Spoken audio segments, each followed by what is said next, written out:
All right, back at it as we continue to keep an eye on the prize as the Republicans are coming off Mackinac Island now, right? They're at the Mackinac Conference, annual conference. The issues facing Michigan. Mike Cox thinks there's a lot of issues facing Michigan. He's a former attorney general. He's running for the Republican nomination to be governor to replace Gretchen Whitmer. Mike, welcome back to the program. Steve, thanks for having me. All right, so up on the island, what were your number one takeaways of what you heard up there? Hey, Steve, it's a fired up bunch. Hats off to the chair, Jim Runstead. He's moving it forward, and there were a lot of excited folks about 2026. I think we have our Senate candidate, obviously, with Mike Rogers, and we're going to get our governor candidate next year, and that's going to be me, and I'm pretty excited about that. And people were pushing me along, and we had a great turnout. A lot of young college kids came out for us. We had the startings of a debate, and I hope the other folks. I've challenged other folks. Let's do 10 debates. That's how we found out the genius of Donald Trump back in 2015 and 2016, and I think that's how we're going to find a winning candidate in 2026. You're not wrong about that. There were a whole lot of debates. Began in 2015, the summer of 2015, right? Yes. I'll admit it. Going into that first debate in Cleveland in 2015, I thought Jeb Bush was a great governor of Florida.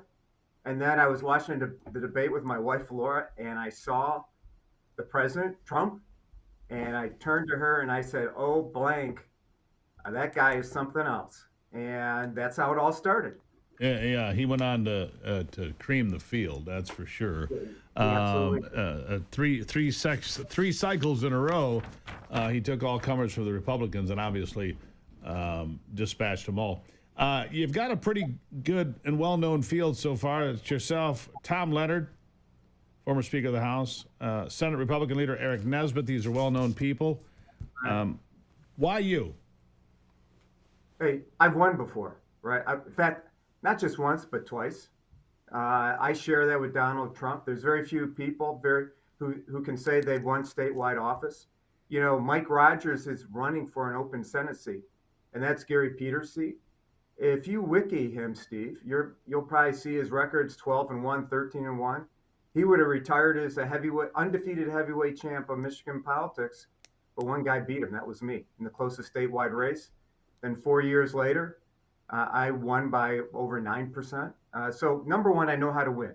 And if people go to my website, Mike Cox 2026, they're going to see that I have a policy agenda, which is all about competing, innovating, and ultimately dominating, which is what this state used to be.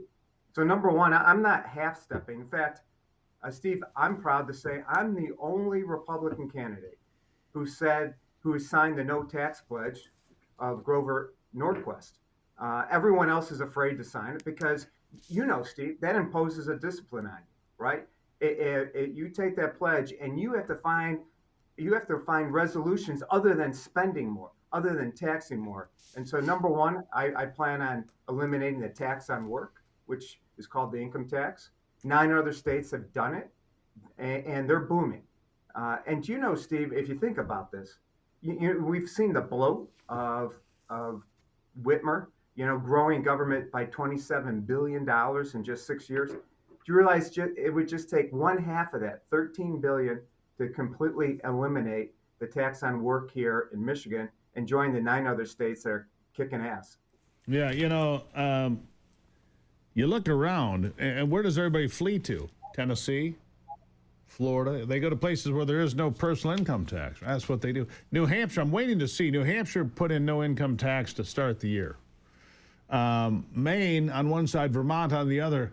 I think a lot of people are probably changing their address to New Hampshire. I won't know that until, of course, the beginning of next year. But why wouldn't they? If you're close and you can change your primary residence to New Hampshire and save a pile of money. A friend of mine moved to Florida 3 or 4 years ago. He said, I saved $50,000 just by moving there, right? Because it changes everything. 100%. So, look, if you're young, you can use that savings to get started on a down payment for a house. The back end, if you're a senior, you don't have to worry about a tax on your pension. And in between in between, everyone else gets a tax cut across the board. And part of that is about, as you know, you're in media. Part of it is what's the message you're sending to the market, and so you put that together with reinstating right to work, and we're going to be telling job creators across the country, hey, Michigan's open for business again. We're going to compete again. You know, yesterday I loved watching the president give it to the UN, right? And it was all about they don't solve problems. They're bloated. In fact, I loved it was sad, but I loved the metaphor of he had to go up a broken escalator and there was a broken monitor, right? This group that's so bloated with money, like Michigan state government, who can't get the simple things done. And we need to take a page from what Donald Trump told the UN yesterday and compete, innovate, and we'll dominate. And, you know, if folks go to my website, they'll see in Mike Cox 2026, they're going to see that I have a plan for changing Michigan's education around. And it really grows out of my personal experience. My parents are immigrants. My dad was a carpenter. We grew up in a neighborhood where a carpenter could have a good house, safe streets, and his kids could go to a local public school and they knew that they could do better than their parents, or the parents knew that the kids would do better. And that's what America used to promise, or rather what Michigan used to promise, and we don't deliver anymore. Well, the year I was born, Michigan was a top 5 state in wealth. Now we're in the bottom quarter. Michigan used to be a wealthy state, Mike. It's not anymore. You've got policies here that are terrible, you know, and things that are going on. What do you think about this Axe Michigan tax? What do you feel? There's some things that are out that are being pushed. Getting rid of property tax. How do you feel about that one? Well, I'm all about let's use what's worked in other states. We don't have to reinvent the wheel. So we do know that eliminating the income tax makes the state more prosperous. Sure does.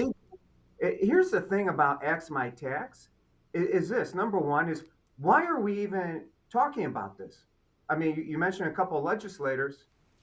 They've been in the legislature, and you know the legislature could fix the problem right now, Steve. Number one, you could create a tax credit for any senior who's having an issue with their property taxes. Number two, you could strip off the state mills, which Representative Jim DeSantis, the most conservative member of the Michigan House, has proposed, which would provide immediate relief to every homeowner, every farmer. And number three, and most importantly, and you know this, is let's move all millage elections, which the legislature can do, to November ballots.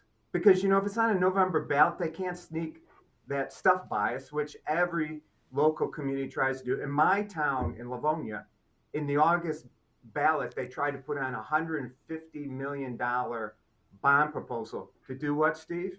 To create a brand new city hall. Yeah. So they could all have their names on it. Yeah, but thankfully, we got everyone educated. They got out, they voted. But those three ideas. All right, real quick before we go, Mike. The website where people can find you. If they like what they're hearing, where can they find out more? They can go to Mike Cox 2026. They can follow me on X at Mike_Cox and come on out. We're building a team.